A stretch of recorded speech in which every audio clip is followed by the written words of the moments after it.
Président, ministre, collègues. Une histoire d'égalité. C'est l'histoire d'Ali, François et Salomé.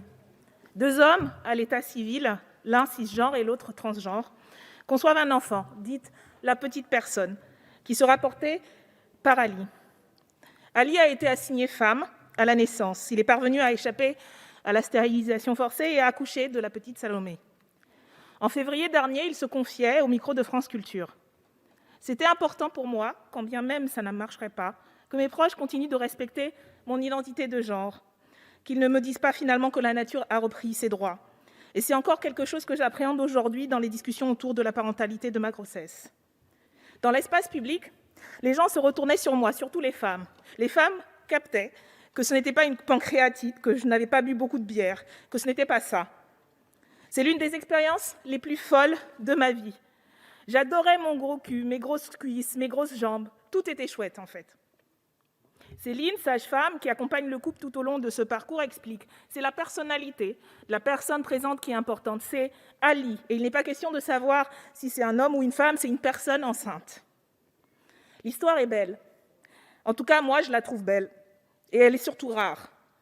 Et comme l'expliquait Ali, le 21 février dernier, lors du rassemblement PMA pour tous, toutes, organisé devant l'Assemblée nationale, cette histoire prend un écho tout particulier dans le contexte du projet de loi bioéthique que nous discutons aujourd'hui en troisième lecture, à l'heure où la PMA est refusée aux personnes transgenres et où, depuis 2016, les enjeux juridiques liés à l'établissement de la filiation des enfants des personnes trans sont l'angle mort de la législation. Notre chance, expliquait Ali, le 21 février dernier, notre chance a été de rencontrer avant la naissance de notre enfant des magistrats dont le seul objectif a été de sécuriser en même temps la double filiation de notre fille et la paternité de chacun de nous deux. Ils y sont parvenus, mais notre situation reste incertaine car l'acte de naissance de notre enfant pourrait être considéré comme irrégulier. Dans le silence de la loi, c'est l'insécurité juridique de nos familles qui est entretenue. Combien de situations se présenteront comme bancales ou potentiellement dramatiques ? Ainsi donc, avec le texte tel qu'il est aujourd'hui, certaines personnes transgenres auront accès à la PMA et d'autres non, selon leur degré de transition, leur statut à l'état civil, selon qu'elles sont en couple ou pas, et aussi, hélas, selon le niveau de préjugés de certains soignants. Pourquoi cela ? Sinon pour protéger des normes plutôt que des personnes. Pourquoi les personnes transgenres ? Pour ces personnes-là, pourquoi l'égalité, l'universalité des droits restent à ce stade de lecture de la loi inachevée ? Une histoire d'humanité.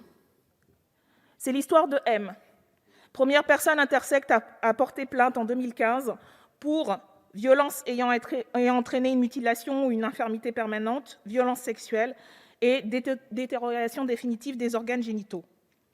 M, qui, comme environ 2% de la population dans le monde, est venue au monde avec les attributs des deux sexes.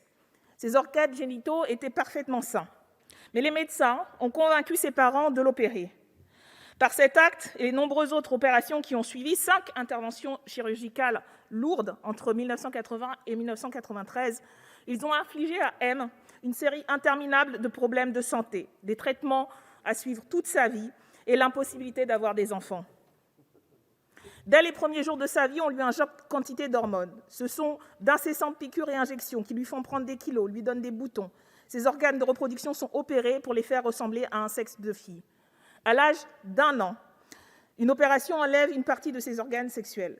À 3 ans, tous les organes génitaux internes sont retirés et M subit une clitoridoplastie pour réduire la taille de ce qui peut être considéré comme un gland de clitoris développé ou un micropénis, sans aucune urgence ni nécessité médicale. Cette opération et les clitoridoplasties suivantes vont enlever à cet organe sexuel quasiment toute sensibilité et toute capacité à ressentir du plaisir. À 4 ans, c'est une vaginoplastie pour former un vagin. Ces chirurgies lui laisseront de multiples cicatrices et des difficultés pour les rapports sexuels. À l'adolescence, on lui administrera de l'androcure, un traitement qui multiplie les risques de tumeurs au cerveau. C'est l'histoire de M et de centaines d'autres enfants qui témoignent des mêmes sévices, des mêmes souffrances, des mêmes violations des droits humains qui ont valu à la France d'être condamnée à plusieurs reprises par l'ONU en 2016, par le Comité des droits de l'enfant, le Comité pour l'élimination de la discrimination à l'égard des femmes et le Comité contre la torture. Des associations internationales de défense des droits humains, telles que Human Rights Watch et Amnesty International, se sont ouvertement positionnées pour l'arrêt de ces pratiques.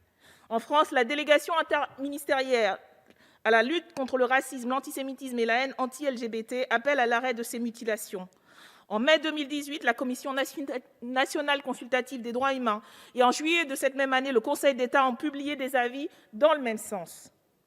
Il a fallu des mois et des appels répétés des associations des personnes concernées pour que le sujet arrive enfin en débat en première lecture. Mais pour finir, c'est une mesure d'accommodement plutôt que d'interdiction qui a été introduite dans le texte en deuxième lecture. Et il est désormais impossible d'y revenir en cette troisième lecture.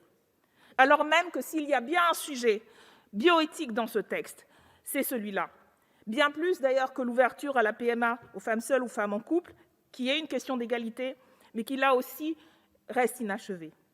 Pour toutes ces personnes concernées, qui ont parfois vécu ces débats comme une remise en cause de leur vie, de leur famille, de leur corps et même de leur humanité.